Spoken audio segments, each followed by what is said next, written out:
திருப்பூரில் செல்போன் வழிப்பறியில் ஈடுபட்ட கல்லூரி மாணவன் உள்பட 3 பேர் கைது. நாகப்பட்டினம் மாவட்டத்தை சேர்ந்த சுஜித் பாபு 20. இவர் திருப்பூர் கல்லூரி சாலையில் உள்ள ஹோட்டலில் தங்கி பணிபுரிந்து வருகிறார். இந்நிலையில் பாரப்பாளையம் அருகே நேற்று நள்ளிரவு நண்பருடன் நடந்து சென்று கொண்டிருந்த போது இவரை வழிமறித்து 3 பேர் கொண்ட கும்பல் இவர்களது செல்போனை வழிப்பறி செய்து எடுத்து சென்றனர். இதுகுறித்து வடக்கு காவல் நிலையத்தில் சுஜித் பாபு புகார் அளித்துள்ளார். புகாரின் அடிப்படையில் காவல்துறையினர் வழக்கு பதிவு செய்து விசாரணை மேற்கொண்டனர்.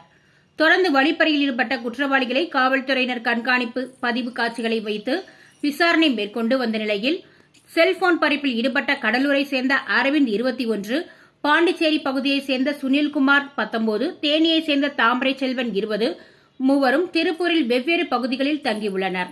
இதில் அரவிந்த் கல்லூரியில் 2ஆம் ஆண்டு படித்து வருகிறார். மற்ற இருவரும் கேட்டரிங் பணி மேற்கொண்டு வருகின்றனர். செல்போன் திருட்டில் ஈடுபட்ட இவர்கள் 3 பேரையும் கைது செய்த போலீசார் அவர்களிடம் இருந்த 2 செல்போன்களை பறிமுதல் செய்தனர்.